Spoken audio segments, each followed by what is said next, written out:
attending the previous lectures which were there in the production and operations management. So we had gone through that the different kind of concepts which are important from the new product development point of view. So there were different concepts like the research and development, reverse engineering, manufacturability, robust design, concurrent engineering. So while talking of the part new product development, there are certain different stages which are to be kept in mind, or the different steps which are to be kept in mind while a new product is being launched in the market, or a new product is getting developed within an organization. So talking of the NPD, new product development, I request you all not to be confused with what we have studied earlier. Whatever we had studied, that there were the concepts of new product development. What kind of concepts are being implemented? What kind of new innovative ideas are being implemented, so that new product development comes into picture. So whatever we had studied earlier, like the research and development, reverse engineering, concurrent engineering, robust design, they were all different kind of concepts. Now we are going to start with different stages which are in used in new product development.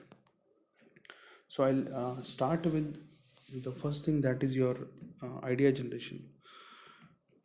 When you talk of these different stages, like this is not being done on a written basis, or we do not have to follow it as a like a step by step procedure, but it's like more of a hypothetical kind of thing.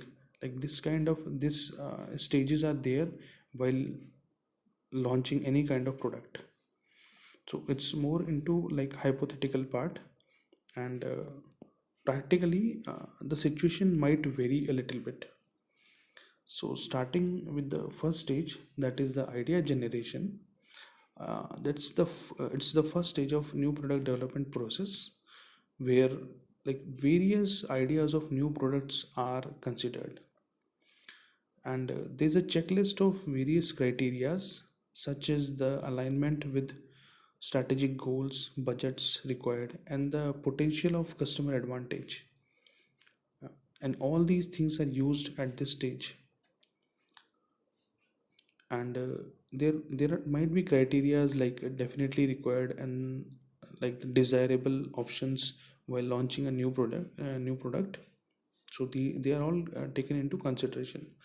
So in short, like idea generation is something like I am already running an organization and business, and I feel like there has to be something more innovative in my existing product, so that I can launch a new product in the market, or there can be a separate new part or new product which we can start manufacturing, which we were not doing earlier. So we are just adding a new idea.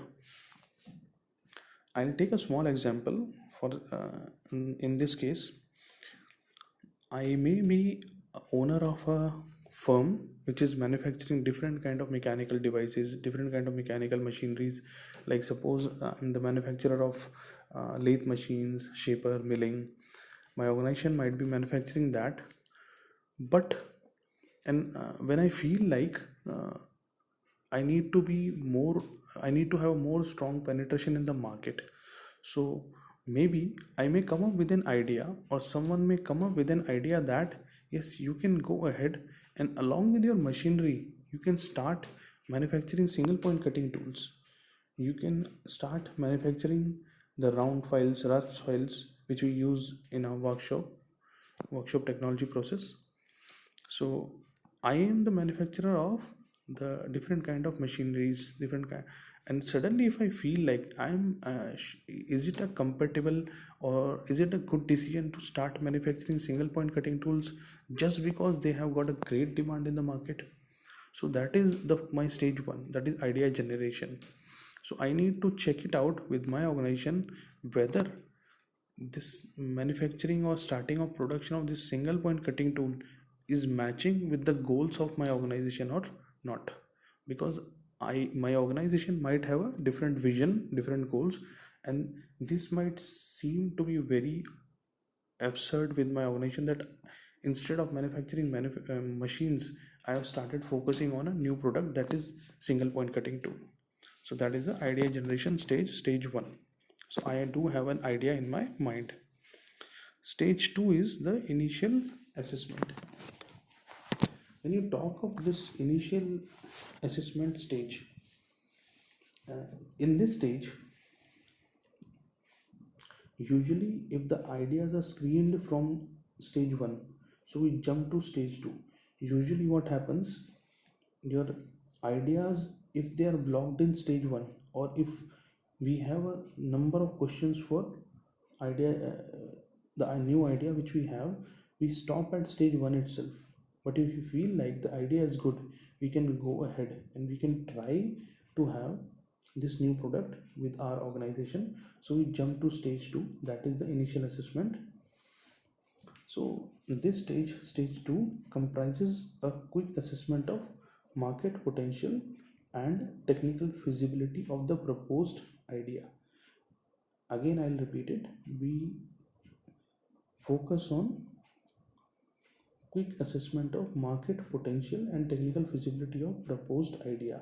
That means, again, I'll go back to my example. I was working into manufacturing of different kind of machines. Suddenly I realized that there is a good market while trying to manufacture and sell the single point cutting tools. So there is a great demand of that. That means just there is a good market potential. So my idea has jumped into initial assessment stage, and there is a technical feasibility because I do have machines available for manufacturing. I do have a workforce for doing that. But suppose if I don't have a workforce, if I don't have machines for manufacturing that small part, small component, single point cutting tool, I will leave that idea, and that entire NPD process will end there itself. But if I feel that it's technically feasible and we are having a good market demand of that product, so our idea will be accepted in stage 2 also, that is the initial assessment. So idea generation deals with bringing a new idea and checking whether the manufacturing of this new product is having an alignment with the organization goals and policies. Stage number 2, initial assessment, deals with whether there is a demand of the product in the market and we are technically feasible to manufacture it. After crossing stage 2, if you feel that stage 2 is fine and we can go ahead, our idea or the process starts with the stage 3, that is a comprehensive business planning. Now, what happens in comprehensive business planning? This stage actually involves the financial analysis and coupled with the target market or the customer preferences through a intensive market research. That means who will be our customers, how frequently they'll be buying it if I manufacture it, and like catching the target market and the customer preferences, and as well as taking into account how much money would be invested, that is the financial analysis. So stage 3 comprises of these three things. So if we feel that like there's a heavy budget required while implementing this new idea, so again our this NPD process will stop in stage 3 because we are unable to afford the budget. But if we feel so that yes, it is feasible, we can afford this budget, it has got a good demand in the market, we have a target customer for this particular kind of product, that is single point cutting tool, so we will go ahead and we'll jump to stage number 4. So stage number 4 says that it's a design and development process. Now your idea, it takes a tangible existence in form of detailed designs and development. So what usually happens in stage 4, we have detailed marketing plans, production plans, financial plans, and like everything is being simultaneously prepared. and the development work actually is being conducted at the same time. That means we are designing the product and our production is also started. So like stage 1 was the first barrier where your idea generation was being considered to be aligned with the organization goals. Stage 2 was the initial assessment where we used to see like what is the technical feasibility of the idea. Third was comprehensive business planning where we used to see like financially is it going to give us a good business and who will be the target customers. Fourth is the design and development where both designing of the part has been started and the production has also been started. Fifth stage is like prototype testing and validation. Our product is available but we cannot launch it in the market because we are scared of the failure that might happen. So what we'll do, we'll simply pick up the product and we'll launch the product into a specified geographical area so that the product can be accepted or be rejected by a certain crowd and the entire market does not knows about the product. So that is why it usually happens in case of the medical field. You might have seen the medical executives, they are selling out the sample medicines. So they just want to see like what is the customer reaction of those samples. Are they being widely accepted, are they just being accepted, or they are being rejected by the customers. So that is nothing but your prototype testing and validation that yes, the product is equally acceptable by the customer or the customer is not happy with the product. And the last one is mass production and product launch. Once the product is being accepted by mass as a whole, then the bulk production starts and the product is launched into a market. That's called an official launching. Like earlier the sample testing was done and now there will be a official launching of the product, and now after a certain span of time we start gaining the business out of it or we start gaining the profits out of it. So these are the 5 different stages for new product development. Okay, I'll just summarize it within next 1 minute. Idea generation is, that means the idea clicks into the mind and we just need to see whether our idea is can be aligned with the organization goals. Second is doing an assessment. Assessment means checking the technical feasibility, whether it is possible and whether do we have a demand for that. Third thing is comprehensive business planning, taking into consideration the like the financial foundations, how much money would be spent, are we ready to spend it, and what is the target market, who are the actual customers who are going to buy it. Fourth stage is the design and development where the designing and the production comes into picture and goes simultaneously. Next is prototype testing and validation. The sample testing would be done for a small group of people in any geographical area, and the results are being obtained. So that is the validation part. And last is the mass production and product launch. That means once the product is being accepted by the crowd, so we are happy to launch the product openly, officially into any n number of persons. So this is all about the different stages which are involved in the new product development. Within this lecture, I'll cover one more small topic, that is the mass customization. There are two different words which are being captured in this. One is your mass production, second is mass customization. So you all are very well aware of what is mass production. Mass production is the thing when you just keep on giving a production or manufacturing in bulk, when you just go ahead and with manufacturing thousands and maybe lakhs of products or work pieces within a single day, within a particular specific time, and they are just like, example is nut and bolt, they are just being used randomly at any level. And the second word apart from mass production is customization. You are doing a mass production but you are customizing that mass production also at up to a certain level. So we are using two different things here. One is the mass production, second is doing the customization in the mass production itself. So you may be manufacturing like 1000 bolts, but again, if you're trying to customize it, that means you are trying to manufacture maybe bolts in slots of 200 into 5. That is again count of 1000, but these 200 are having different dimensions, and all five categories like 200 into 5000 bolts, there will be five different categories with five different kind of dimensions. There might be a change in diameter of the bolt, there might be a change in the length of the bolt.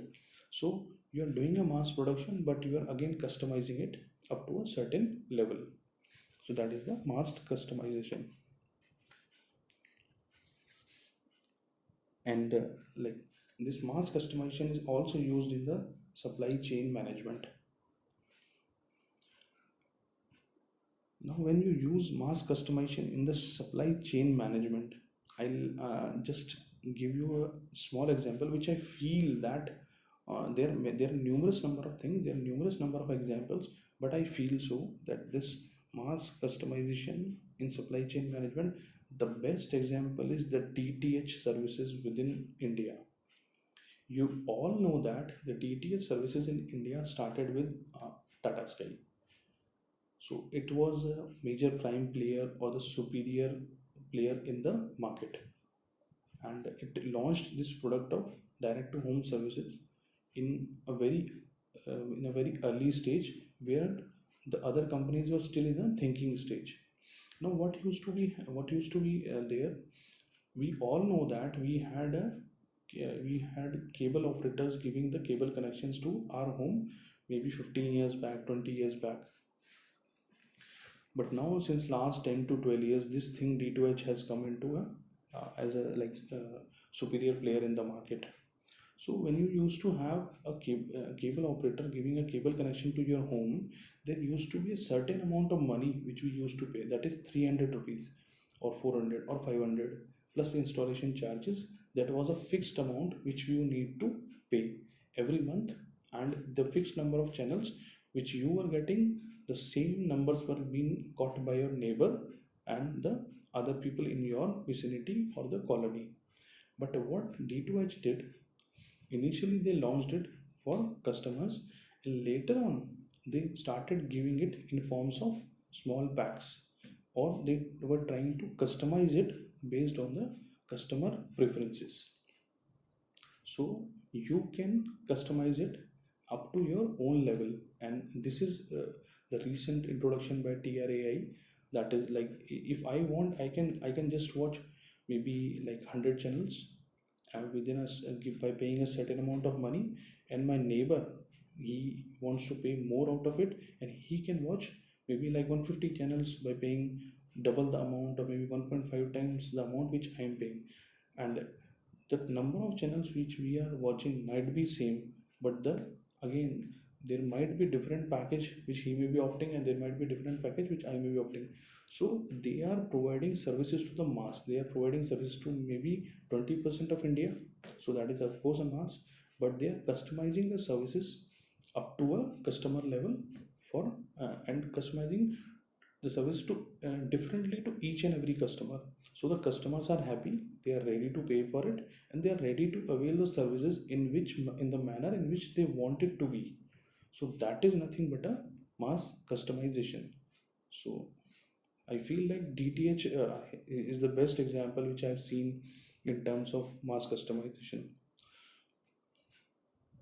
So we have gone through uh, two things today, and the different stages in the new product development. And after ending this, we'll be that is mass customization, and mass customization in case of supply chain management, where we have taken an example of DTH. So I think so. Attending this class would have been a good, uh, pleasant experience for all of you, and I hope like you will be answering the questions in a very good manner. I want all of you to come forward and post a few good questions on YouTube, whatever doubts you are having. So please reach out to me, and I'll sort it out in the best possible manner that I can. Thank you for being with me. Stay tuned for the next lecture. Thank you.